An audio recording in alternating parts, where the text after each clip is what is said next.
जय मसीह की, यीशु मसीह के मधुर नाम में मेरे प्रियो, आज हम देखते हैं कि परमेश्वर की योजना मनुष्य के जीवन में अद्भुत होती है।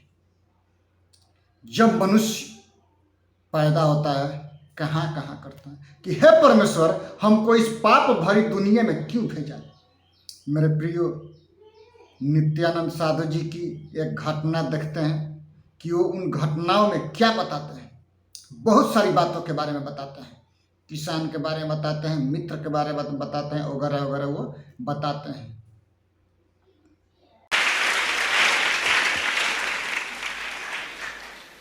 जब इंसान पैदा होता है तो उसके पास सांसें होती पर नाम नहीं होता, और वही इंसान जब मर जाता है तो उसके पास नाम तो होता है पर सांसें नहीं होती। और इसी सांस और नाम के बीच की यात्रा को जिंदगी कहते हैं।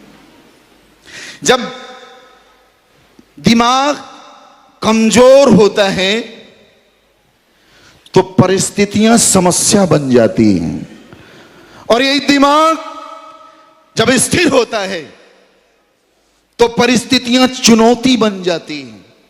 लेकिन जब यह दिमाग मजबूत होता है तो परिस्थितियां अवसर बन जाती हैं, क्योंकि ईश्वर की हर एक चोट के पीछे इरादा तुम्हारी नींव को पक्का करना है। उसकी हर एक चोट के पीछे तुम्हारी जिंदगी को बुलंद करना है। एक किसान, उसकी जिंदगी की बात, मैं जब यहां था, आ रहा था, देखा खेती, हरियाली। ये हरियाली ऐसे नहीं है, उड़ीसा के लोग नेचुरल लोग हैं, प्राकृतिक लोग। और जो लोग ईश्वर के निकट होते हैं वो प्रकृति को संभाल के रखते हैं, क्योंकि ये हमारे लिए वरदान है। आप नेचुरल लोग हो, धरती से जुड़े हुए लोग हो। बाहर देख के जो नजारा हम देखते हैं उससे हमें समझ में आता है कि ये प्रकृति से जुड़े हुए लोग हैं, ईश्वर के लोग हैं। बादलों ने हड़ताल कर दी कि 10 साल बारिश नहीं करेंगे। अपने अपने फोन चालू कर सकते हैं। बड़ी बेचैनी हो रही है आपको। छोटा तुम्हारा देवता जो तुम्हारे जेब में है बाहर निकाल लो उसको। मेरे को कोई आपत्ति नहीं, आप बनाओ please, you can use, you are free to use. Hallelujah, hallelujah. मुझे ऐसा लगा कुछ लोग मुझे आत्मा में बोल रहे हैं कि फोन चालू कर लेने दो। कल तुम ना बोलोगे पर मेरे को तुम्हारी आवाज सुनाई दे रही है।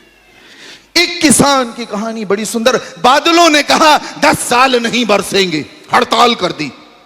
सारे किसानों ने अपने औजार, अपने हल वगैरह पैक करके रख दिए, लेकिन एक किसान हल चला रहा है, खेती कर रहा है नियमानुसार।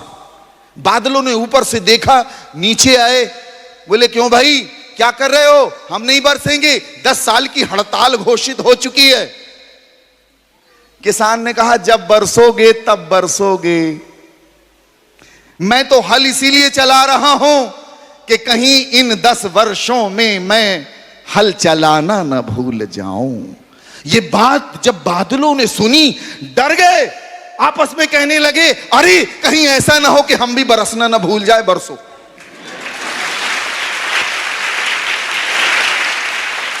बरसने लग गए, बरसने लग गए, और उस किसान की मेहनत रंग लाई। बात याद रखिएगा, जरूर परिस्थितियां हमारे विरोध में हैं, जरूर कठिन समय है, लेकिन हम रुकेंगे नहीं। और जो लोग कठिन परिस्थितियों में नहीं ठहरते उनकी मेहनत रंग लाती है।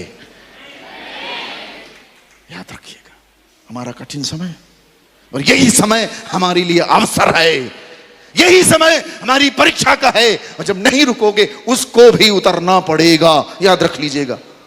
हालेलुया। बोले प्रभु यीशु महाराज की, परम पिता की, पावन आत्माओं की।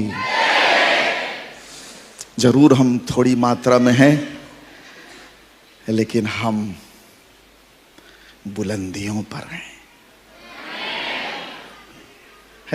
हैं।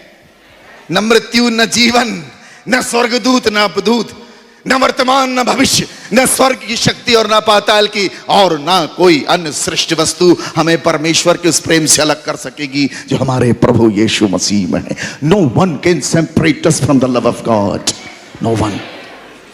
हालेलुया।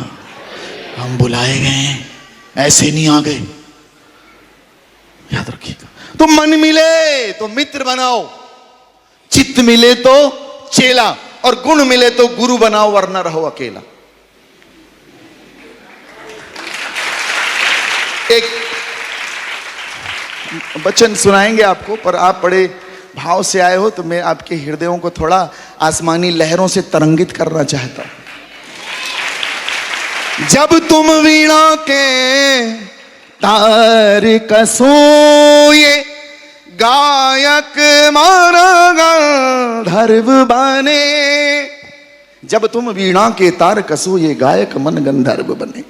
तुम ही इसमें हम पढ़ते हैं कि एक मित्र को कैसे मित्रता करना चाहिए, एक चेला कैसे बनाना चाहिए, और एक गुरु कैसे बनना चाहिए। सबका गुरु वो है यीशु नासरी।